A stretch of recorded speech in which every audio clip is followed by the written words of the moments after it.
کہ پیٹ بھر کر کھانے کی جس کو عادت ہو اس کی نصیحت کا دوسروں پہ اثر نہیں ہوتا، اور خود اس کے اوپر دوسرے بندے کی نصیحت کا اثر نہیں ہوتا۔ فتاوی ہندیہ میں یہ بات لکھی۔ اس بات کی طرف بھی ذرا غور کریں کہ کہیں ایسا تو نہیں ہمارے سیاہ کارناموں نے ہمارے رزق کے دروازوں کو بند کروا دیا ہو؟ کیوں چھوٹی چھوٹی اس بات پہ کسی نے جادو کر دیا، کوئی جنات کا اثر، کوئی فلاں اثر، خواہ مخواہ عاملوں کے پیچھے بھاگتے پھرتے ہیں، ایمان خراب کرتے ہیں۔ اگر کمرے میں اندھیرا ہو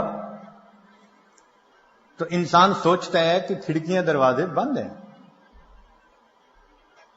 یہ نہیں کبھی سوچتا کہ کسی نے کوئی عمل کر دیا، کمرے میں اندھیرا ہو گیا۔ ایک کھڑکی کھولتا ہے، ادھر سے روشنی نہیں آ رہی، دوسری کھڑکی کھولتا ہے،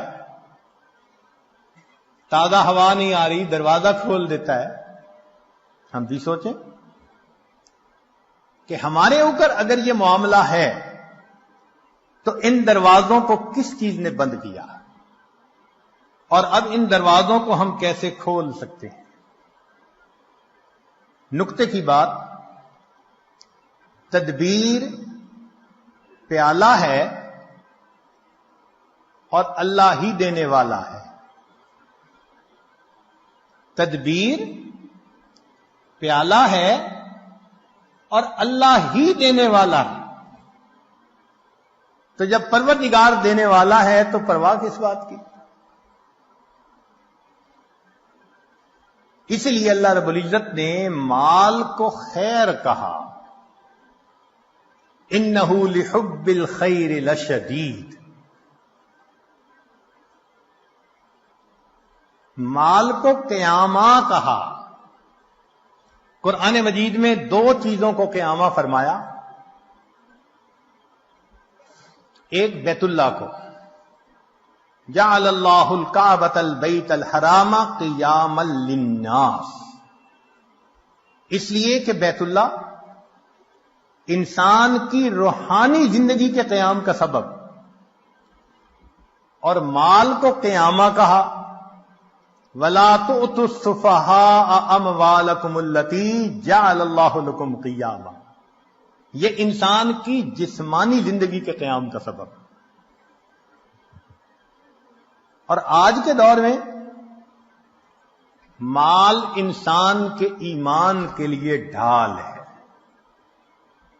آج کے دور میں مال انسان کے ایمان کے لیے ڈھال ہے، ورنہ جس کے پاس مال نہیں وہ تو لوگوں کی جیب کا رومال ہے۔ جیب کا رومال ناک صاف کی پھینک دیا۔ غریب آدمی کا آج یہی ہے، لوگ مطلب نکالتے ہیں ایک طرف، حیثیت ہی نہیں معاشرے میں۔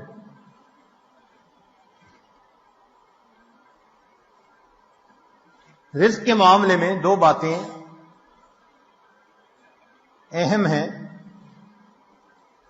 ایک تو یہ کہ رزق بھی انسان کو تلاش کرتا ہے، موت بھی انسان کو تلاش کرتی ہے، مگر رزق موت سے زیادہ تیز رفتار ہے، موت سے پہلے بندے تک پہنچتا ہے۔ اور دوسری اہم بات کہ سود کا کام کرنے سے انسان اللہ کا دشمن بنتا ہے، اللہ سے جنگ کرتا ہے۔ جو چٹان سے سر مارے گا سر ہی پھوڑے گا،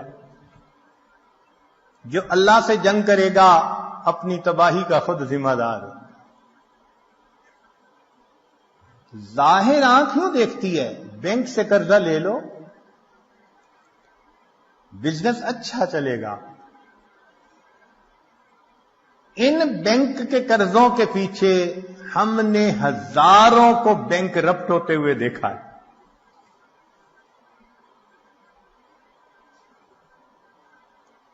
تو سود کی وجہ سے مال کی برکت ختم اور زکوٰۃ کے ادا کرنے سے مال کی برکت شروع. جس بندے نے زکوٰۃ نکالنی شروع کر دی اس کے مال میں اللہ نے برکت ڈالنی شروع کی. اور برکت کس کو کہتے ہیں کہ وہ رزق انسان کے لیے کافی وافی شافی ہو جاتا ہے، غیروں کے سامنے ہاتھ نہیں پھیلانے پڑتے. جتنا ہوتا ہے انسان پرسکون زندگی گزارتا ہے.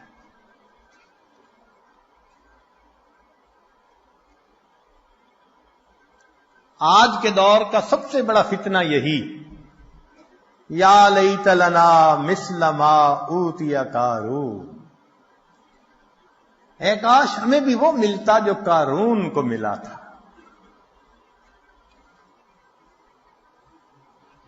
اللہ تعالی ارشاد فرماتے ہیں نحن قسمنا بینہم معیشتہم، ان کے درمیان معیشت کو ہم نے تقسیم کیا. تو مومن اللہ کی تقسیم پہ راضی رہے. اپنی طرف سے پسینہ بہائے وہ ہماری ذمہ داری ہے. اس کے بعد دال ساگ بھی مل جائے تو اللہ کا شکر ادا کرے. داؤد علیہ السلام کو فرمایا گیا کہ اے داؤد، اگر تجھے کھانے میں کبھی سڑی ہوئی سبزی ہی مل جائے تو سبزی کو نہ دیکھنا، اس بات کو دیکھنا کہ میرے پروردگار نے جب رزق کو تقسیم کیا تو میں اسے یاد تھا. بھیجنے والا تو وہ ہے نا، اس نے یاد رکھا. اس سے بڑی اور کیا بات ہو سکتی.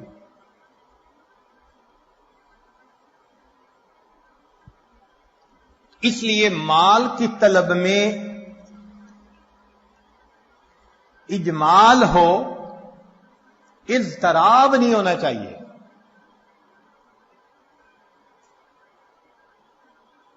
ایسے نہ ہو کہ انسان دوسرے کی جیب کی طرف دیکھ رہا ہو کہ یہ تو خود نکال کے دے دے ورنہ میں اس کا گریبان پکڑ کے اس سے چھین لوں. اللہ پہ توکل کریں گے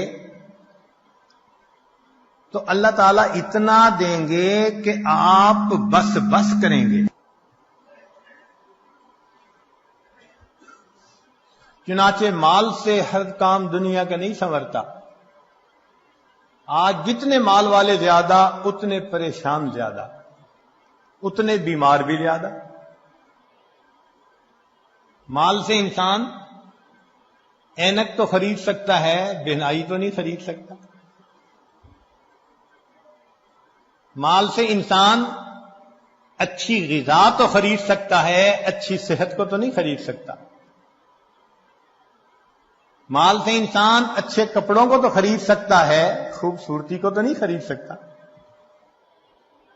مال سے انسان دوائیاں تو خرید سکتا ہے، صحت کو تو نہیں خرید سکتا. اور مال سے انسان جسم کو تو خرید سکتا ہے، کسی کے دل کی محبت کو تو نہیں خرید سکتا. کتاب کو تو خرید سکتا ہے، علم کو تو نہیں خرید سکتا. تو دنیا میں بھی مال سے ہر کام نہیں ہوتا. اس لیے جتنا اس کا مقام ہے اس کو وہیں پہ رکھا جائے. اللہ تعالی ارشاد فرماتے ہیں وَمَا خَلَقْتُ الْجِنَّ وَالْإِنسَ إِلَّا لِيَعْبُدُونِ، کہ انسانوں اور جنوں کو عبادت کے لیے پیدا کیا. ما اريد منهم من رزق وما اريد ان يطعمون، ان سے روزی کموانا تو نہیں چاہتے. ہم نہیں چاہتے کہ گدھے کی طرح صبح سے لے کے شام تک جتا رہے اور نمازوں کی ہوش ہی نہ ہو. مقصد کو مقدم کرنا چاہیے.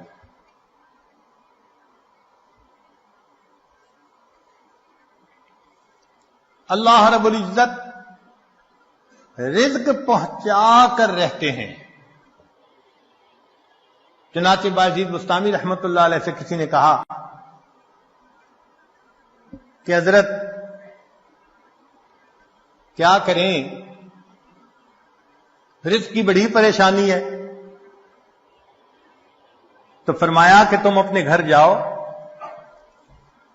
اور تمہیں اپنے گھر میں جو بندہ ایسا نظر آئے کہ اس کا رزق تمہارے ذمے، بازو پکڑ کے گھر سے نکال دو. اور جس کا رزق خدا کے ذمے تو تمہیں کیا پرواہ.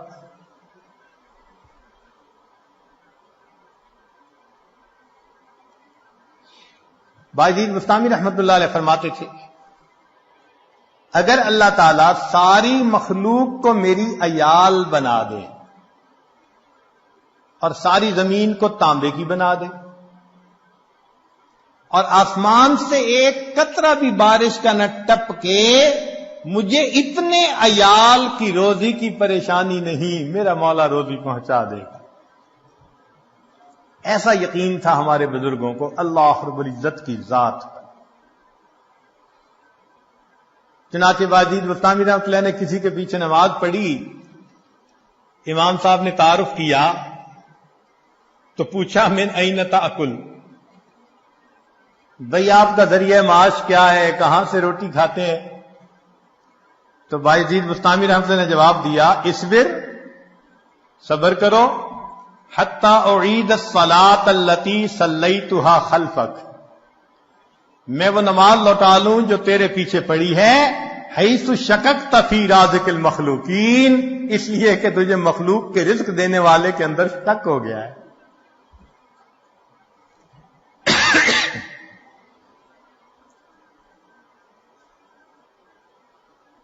بنو کا ایک نشئی تھا تو کسی نے کہا کہ آٹا مہنگا ہو گیا، کہنے لگا اپنے لیے قیمت بڑھائی ہے، ہمیں تو روزی اسی نے دینی ہے. ایک نشئی کا اللہ پہ توکل دیکھو کہ جی آٹا مہنگا ہو گیا، کہتے اپنے لیے قیمت بڑھائی ہے، ہمیں تو روزی دینی ہے نا. اللہ کے پیارے حبیب صلی اللہ علیہ وسلم نے اپنی تعلیمات میں اس رزق کی پریشانی کے بھی اسباب بتلا دیے کہ یہ پریشانی کیسے دور ہو سکتی ہے. چنانچہ قرآن و احادیث میں سے 16 ایسے نکتے ہیں جو ہم نے آج جمع کیے. ان کو سمجھ لیں کہ یہ چابیوں کا ایک گچھا ہے، 16 کنجیاں ہیں، ہر کنجی رزق کا دروازہ کھولتی ہے. اور یہ بتانے والا کوئی عام عامل نہیں ہے، یہ سید الاولین والآخرین اللہ کے پیارے حبیب صادق الامین، جس زبان سے ہمیں قرآن ملا اسی زبان سے ہمیں نبی علیہ السلام کا فرمان ملا. انہوں نے یہ بات بتائی تو دلوں میں ہم یقین کر کے ان باتوں کو سنیں اور ان اعمال کو اپنائیں اور رزق کے دروازوں کو آنکھوں سے کھلتا دیکھیں.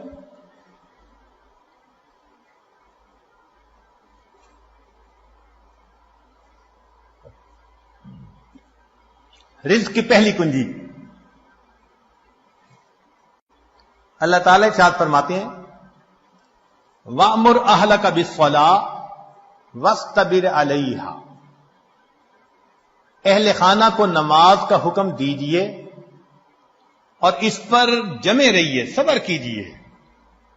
لا نسألک رزقا، ہم آپ سے رزق نہیں چاہتے، نحن نرزقک، رزق ہم پہنچائیں گے. اس آیت مبارکہ میں اللہ رب العزت ایک وعدہ فرما رہے ہیں اور وہ پروردگار وعدے کو نبھانا جانتا ہے.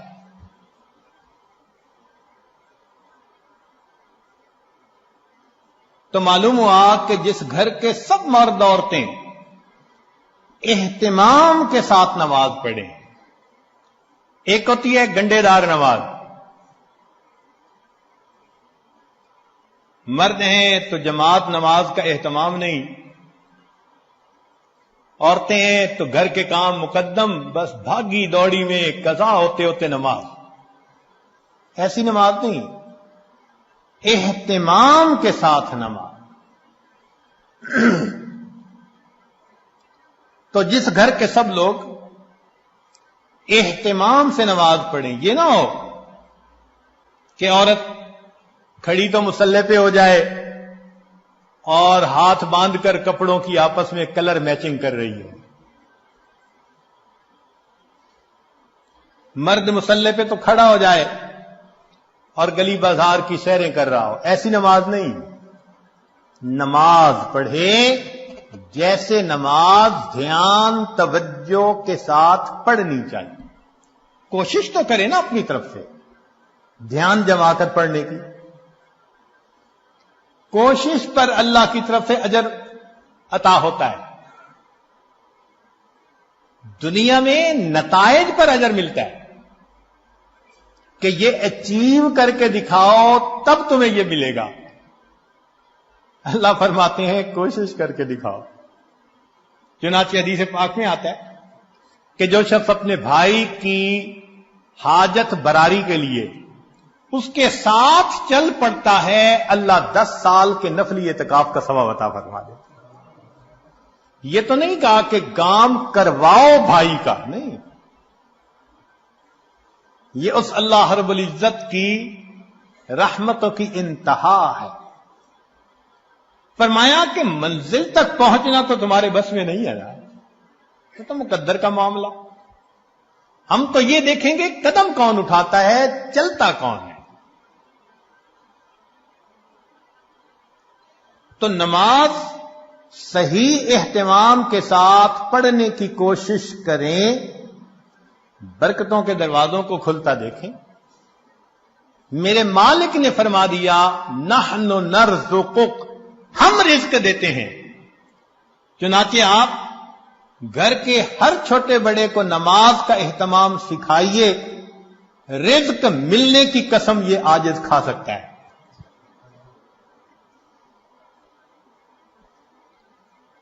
ماسٹر کی ہے رزق کی. کاروبار، نوکری، کوئی بھی مسئلہ ہو رزق کا، اہتمام نماز سے اللہ رب العزت مسئلوں کو حل فرما دیتے.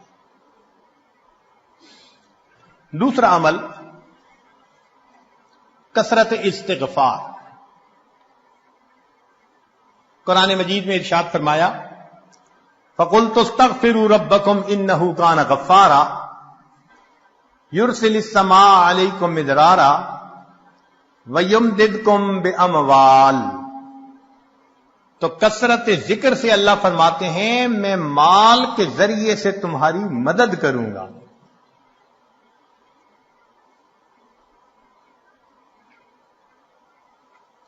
ایک اور حدیث پاک میں ہے من اکثر من الاستغفار جعل اللہ له من كل هم فرجا ومن كل ضيق مخرجا ورزقه من حيث لا يحتسب.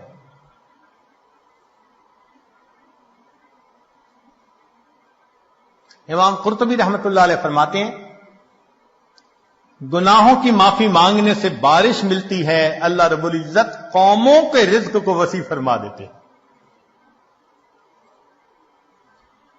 تیسرا عمل انفاق فی سبیل اللہ، اللہ کے راستے میں نیک کاموں میں خرچ کرنا. چنانچہ اللہ رب العزت ارشاد فرماتے ہیں وما انفقتم من شیء فهو یخلفہ. تم اللہ کی راہ میں جو خرچ کرو گے اس کا بدلہ مل کر رہے گا، ریٹرن مل کر رہتا ہے. یہ نہیں ہو سکتا کہ اللہ کے راستے میں خرچ کرو اور ملے نہ اس کے بدلے. یہ جو انفاق ہے یہ لفظ بنا نفق سے. نفق کہتے ہیں سرنگ کو، اور سرنگ میں انسان ایک طرف سے داخل ہو کر نکلتا ہے پھر دوسرا داخل ہو سکتا ہے. تو فرمایا کہ تمہارے پاس جو پہلا رزق ہے اس کو نکالو گے تو دوسرا آئے گا نا.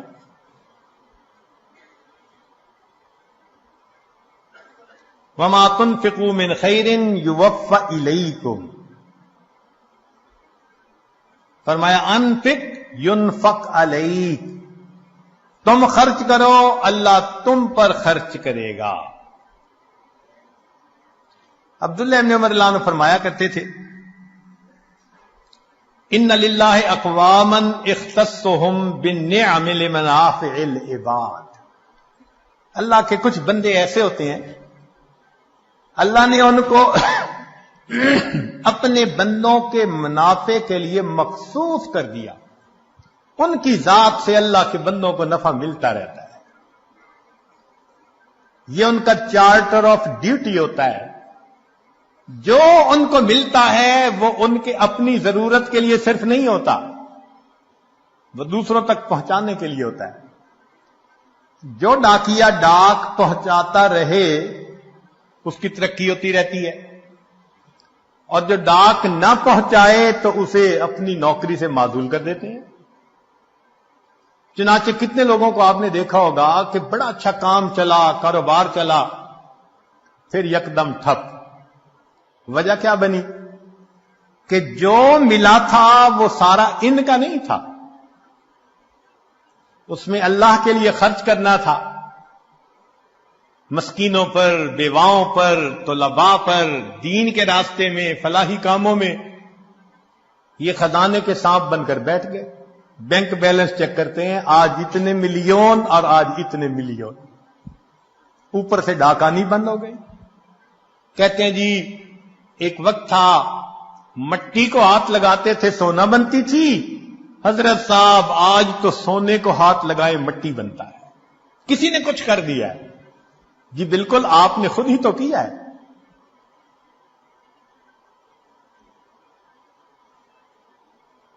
آپ کی تو بہترین نوکری لگی تھی کہ اللہ کے بندوں کو ان کا حصہ پہنچاؤ۔ کتنا پہنچانا تھا؟ پورے مال میں سے 2.5%، زکوٰۃ پورے مال میں سے 2.5%۔ سبحان اللہ۔ ہم نے دیکھا لوگ چاہتے ہیں بڑے کی نوکری کریں، چنانچہ چھوٹی کمپنی کی بجائے بڑی کمپنی کی نوکری، اور بڑی کمپنی کی بجائے ملٹی نیشنل کمپنی کی نوکری کی، اور زیادہ بینیفٹ ملیں گے۔ تو کیا اچھا کہ ہم سب سے بڑے کی نوکری کریں۔ سب سے بڑے کی نوکری یہ کہ جو اللہ نے مال دیا گن گن کر اس کی زکوٰۃ کو نکالیں۔ اللہ وہ پروردگار ہے جو 2.5% مال غریبوں تک پہنچانے کے بدلے امیروں کو 97.5% تنخواہ عطا۔ اتنا بڑا کوئی پے کرنے والا مالک دیکھا جو 97.5% تنخواہ پے کرے؟ یہ تمہاری تنخواہ ہے، اور ڈیوٹی اتنی ہے کہ 2.5% تم میرے جو محتاج بندے ہیں، ضرورت مندے ہیں، یہ تنخواہ ان تک پہنچائے۔ اب جو 2.5% کو بھی لے کے بیٹھ جائے تو پھر اس کی بجائے اللہ تعالیٰ رزق کسی اور کے ذریعے سے پہنچا دیں گے۔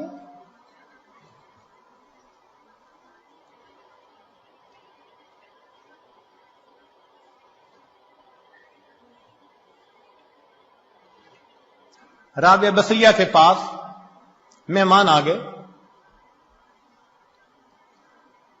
اتنی دیر میں دروازہ کھٹکھٹایا گیا۔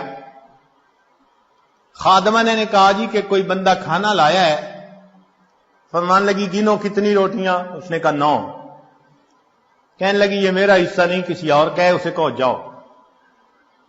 دوبارہ دروازہ کھٹکھٹایا، کوئی بندہ کھانا لایا ہے، روٹیاں گنو۔ اس نے کہا جی 9۔ بھئی میرا حصہ نہیں کہہ دیا، اس کو جو جاؤ کسی اور کا ہے۔ پھر تھوڑی دیر بعد تیسری مرتبہ دروازہ کھٹکھٹا۔ خادمہ نے کہا جی کہ پھر کوئی بندہ روٹی لایا ہے، کتنی؟ 9۔ اس نے کہا میرا حصہ نہیں، جاؤ اس کو کہہ دو چلا جائے۔ اس نے کہا کیوں نہیں لے رہی، مہمان بھی تو ہیں۔ اس نے کہا دیکھو میرے پاس آج صبح 1 روٹی تھی، سائل آیا تھا، میں نے اللہ کی رضا کے لیے 1 روٹی دے دی، میرے اللہ کا وعدہ ہے من جاء بالحسنۃ فلہ عشر امثالها، 10 گنا ملے گا۔ 9 روٹیاں میری نہیں ہو سکتی، خادمہ نے ہاتھ جوڑ دیے، مجھے بھی بھوک لگی ہوئی تھی، 1 روٹی میں خود رکھ رہی تھی، یہ 10 ہی ہیں۔ ایسا کامل یقین اللہ کے وعدوں پر۔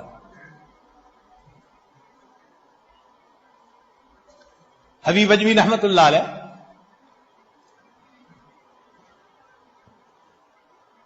بیوی نے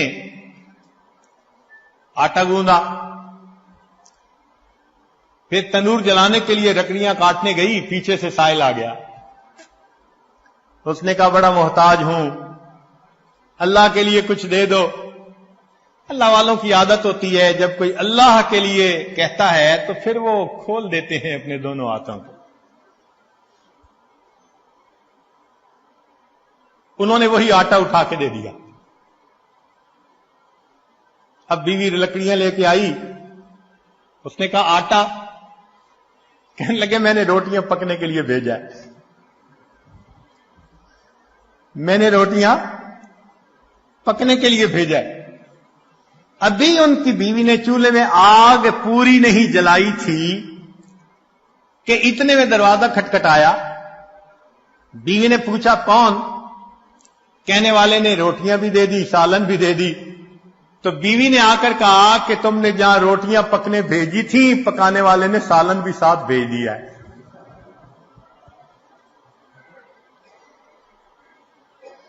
اللہ کے راستے میں خرچ کرنے کی ایک حلاوت ہے، وہ حلاوت جس کو مل جائے اس کو پھر فکر نہیں ہوتی، سب غموں سے آزاد۔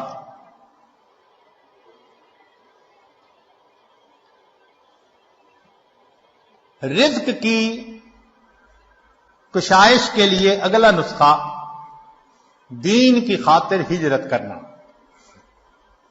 اللہ رب العزت فرماتے ہیں وَمَن يُهَاجِرْ فِي سَبِيلِ اللَّهِ يَجِدْ فِي الْأَرْضِ مُرَاغَمًا كَثِيرًا وَسَعَةً، جو اللہ کے راستے میں ہجرت کرے اسے جائے پناہ بھی ملے گی، رزق میں وسعت بھی ملے گی۔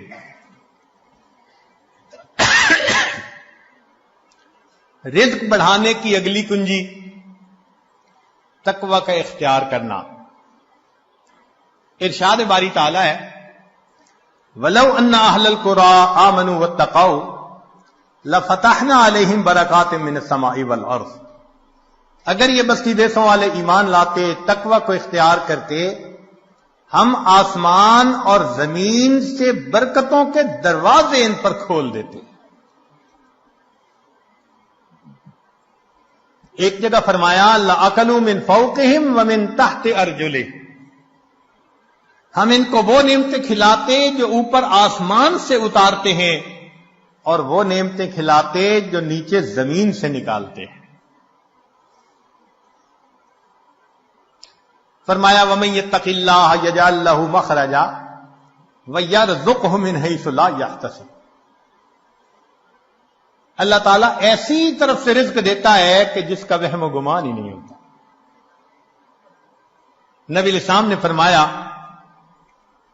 علیک بتقوی اللہ فإنہا جماع کل خیر، تقوی اختیار کرو یہ تمام خوبیوں کی جامع ہے۔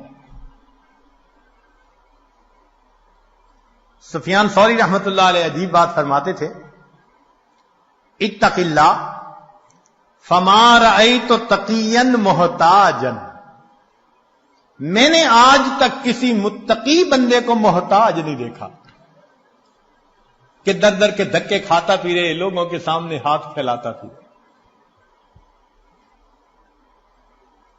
آپ بتائیے، آپ نے بھی بڑی دنیا دیکھی، سمجھدار ہیں، عقل مند ہیں، تعلیم یافتہ ہیں، آپ نے اپنی زندگی میں کسی حافظ با عمل یا عالم با عمل کو بھوکا پیاسا ایڑیاں رگڑتے مرتے دیکھا ہے تو بتا دیجئے۔ ایک مثال پیش نہیں کر سکتے۔ ہم نے اپنی زندگی میں P H D doctor, highest degree qualification کی دنیا میں بھوک پیاس سے ایڑیاں رگڑتے مرتے دیکھا۔ ہم یہ تو بتا سکتے ہیں کہ نیکی تقوی کی لائن میں زیادہ کھا کر مر گئے. امام مسلم رحمت اللہ علیہ کا واقعہ، کھجوریں زیادہ کھانے سے موت آ گئی. یہ نہیں بتا سکتے کہ جی بھوکا پیاسا، کہتے ہیں نا جی طلباء کہاں سے کھائیں گے؟ بھئی جہاں سے انبیاء کھاتے تھے وہیں سے ان کے جانشین بھی کھائیں گے.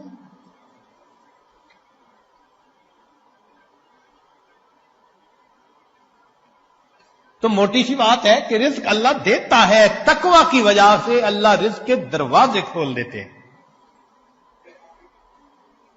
پانچویں بات، کثرت عبادت.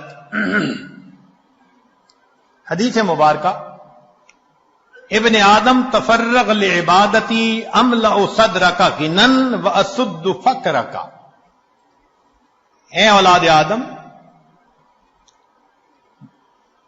تو اپنے آپ کو میری عبادت کے لیے فارغ کر، میں تیرے سینے کو غنا سے بھر دوں گا، تیرے فقر کو بند کر دوں گا. کتنے کھلے اور صاف لفظوں میں، لاؤڈ اینڈ کلیئر بتایا جا رہا ہے، عبادت کرو، ہم تمہارے فاقے کے راستے بند کریں گے، تمہیں غنا عطا فرما دیں گے. اس کی مثال یوں سمجھیے کہ ہم نے عام گھوڑے کی قیمت کا ایک دفعہ پتہ کیا تو 20 سے 25 ہزار میں گھوڑا مل جاتا ہے. اور ایک ہوتے ہیں دوڑ جیتنے والے گھوڑے، ان کی قیمت لاکھوں میں.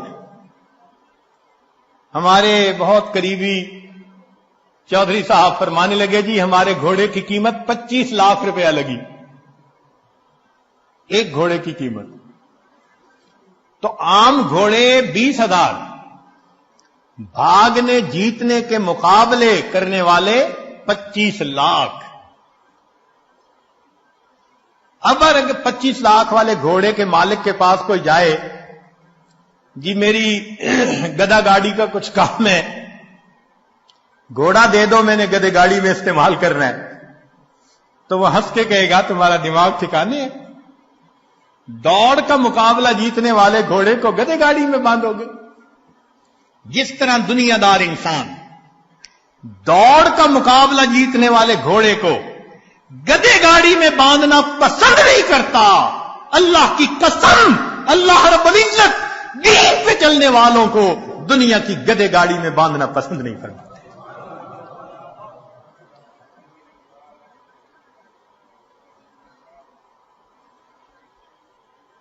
اگلی کنجی، کثرت حج اور عمرہ. حدیث پاک میں فرمایا وما امر حاج قط، کہ حاجی کثرت سے حج کرنے والا، عمرہ کرنے والا، وہ کبھی محتاج نہیں ہوتا. قیل ومل امار، پوچھنے والے نے پوچھا جی اس کا کیا معنی ہے؟ فرمایا قال ما افتقرا، جو فقر کا تجھے ڈر ہوتا ہے اللہ اس ڈر کو ختم کر دیتا. حدیث پاک میں ہے النفقۃ فی الحج کالنفقۃ فی سبیل اللہ، الدرہم ب700،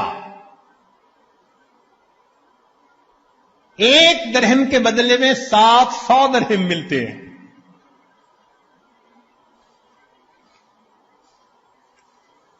رزق کی ایک اور کنجی، صلہ رحمی.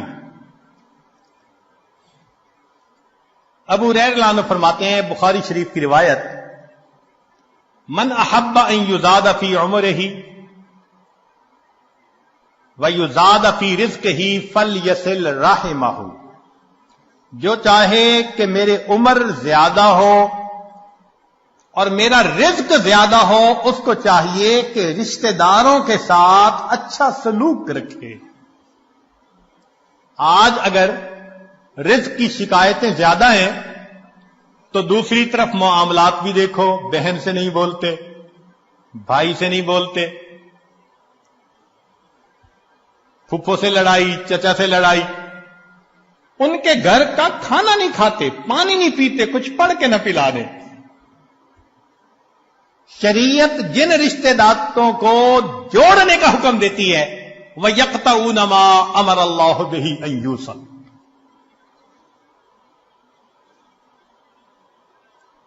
جب ہم رشتے ناتوں کا خیال نہیں کریں گے تو پھر رزق کے دروازے تو خود بند کریں گے ہم. ہاں، اگر دین کا کوئی ایسا معاملہ ہے تو سلام دعا تو سب کے ساتھ رکھیے نا. سلام کرنا، حال احوال پوچھنا، یہ تو لازم ہے. زیادہ قرب کا تعلق رکھنا نہ رکھنا یہ بندے کا اپنا چوائس ہوتا ہے. ایک اور حدیث میں فرمایا من سرہ ان یمد لہ فی عمرہ، جسے یہ بات اچھی لگے کہ اس کی عمر بڑی ہو، ویوسع لہ فی رزقہ، اس کے رزق کو اللہ کھلا کر دے، وتدفع عنہ میتۃ السوء، اور اللہ اسے بری موت سے بچا لے، فلیتق اللہ ولیصل رحمہ، وہ اللہ سے ڈرے اور صلہ رحمی کرے، اللہ تعالیٰ تینوں انعام عطا فرما دیں گے. 8ویں بات، کمزوروں سے حسن سلوک. اللہ تعالیٰ ارشاد فرماتے ہیں لعلکم ترزقون بضعفائکم، کہ جو تم میں سے کمزور ہوتے ہیں نا ان کی وجہ سے تمہیں رزق ملتا ہے اور تم ان پر خرچ کرتے ہوئے پریشان ہوتے ہو. سچی بات تو یہ ہے کہ رب کریم نے ارشاد فرما دیا وَلَوْ يُؤَاخِذُ اللَّهُ النَّاسَ بِمَا كَسَبُوا، اگر اللہ تعالی عملوں کے اوپر پکڑ فرماتا ما ترک علی ظہرہا من دابہ، زمین کے اوپر کوئی جاندار نہ باقی بچتا. ہمیں جو مل رہا ہے وہ کون سا ہمارے اپنے اعمال کی وجہ سے؟ کیا پتا فقیر کی دعا لگ گئی ہو، کمزور کی دعا لگ گئی ہو، ہم نے کسی کو مورل سپورٹ دی اس کی دعا لگ گئی، کسی کے غم میں اس کا ساتھ دیا اس کی دعا لگ گئی. خوبصورتی دیکھیے دین اسلام کی. آج کون ہے جو یہ کہہ سکے جی کہ ہمیں دین یہ تعلیم دیتا ہے کہ تم اپنے کمزوروں کا خیال رکھو. اگلا عمل، اللہ پہ توکل. وَمَن يَتَوَكَّلْ عَلَى اللَّهِ فَهُوَ حَسْبُهُ،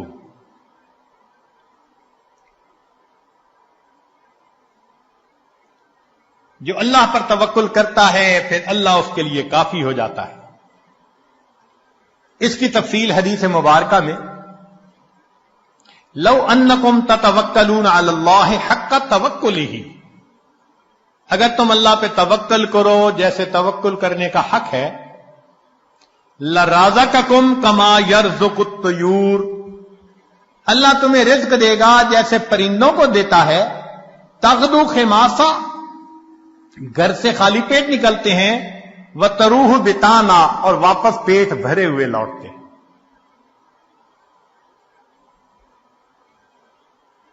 اگلا عمل، اللہ کی نعمتوں کا شکر ادا کرنا.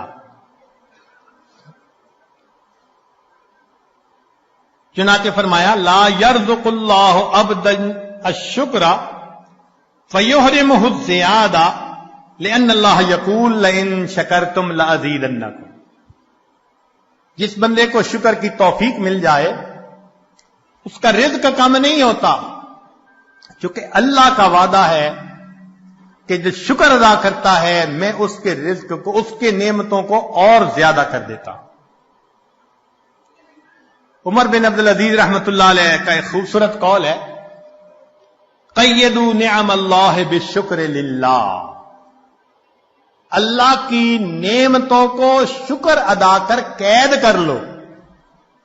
جس نے اللہ کی نعمت کا شکر ادا کیا اس نے نعمت کو قید کر لیا، اس کے پاس ہی رہے گی. ابن عطا اسکندری رحمت اللہ علیہ، ان کے حکم بہت معروف ہیں. ہمارے بزرگ علماء رمضان المبارک میں اس کی مستقل مجالس کیا کرتے تھے. ان کے حکم کو پڑھیں تو یوں لگتا ہے کہ اللہ نے اس امت میں بھی لقمان علیہ السلام کا ایک نمونہ پیدا کر دیا.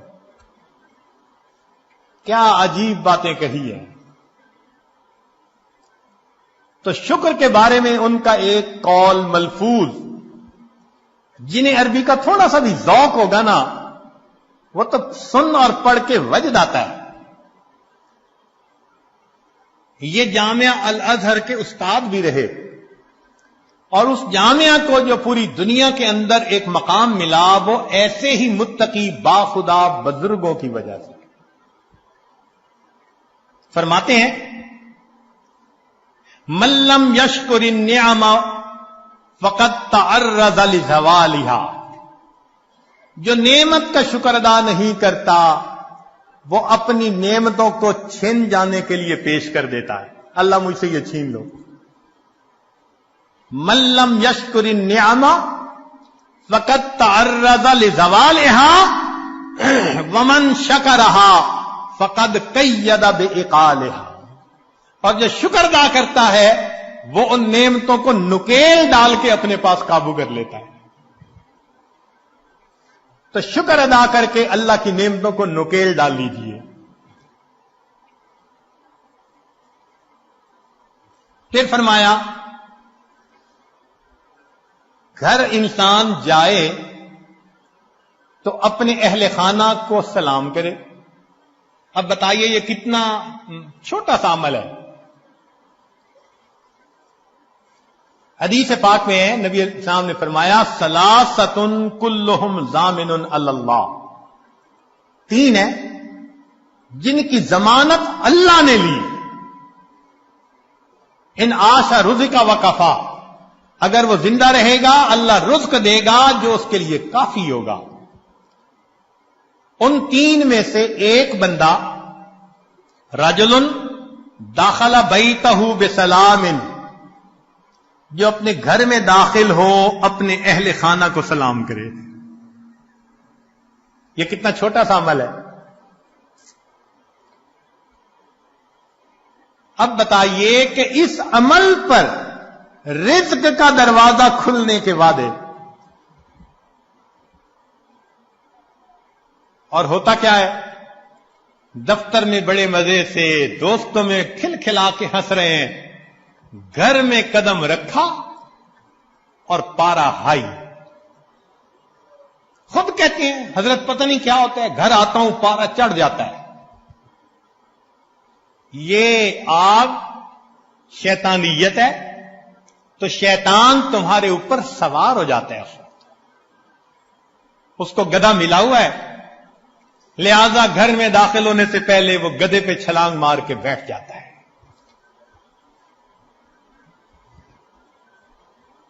نبی علیہ الصلوۃ والسلام کا عمل، سیدہ صدیقہ عنہا فرماتی ہیں کہ اللہ کے پیارے حبیب صلی اللہ علیہ وسلم جب بھی گھر میں داخل ہوتے مسکراتے چہرے کے ساتھ آتے تھے، اہل خانہ کو سلام کیا کرتے تھے. اتنے سے عمل پہ رزق کی پریشانی ختم. اللہ اکبر کبیرہ.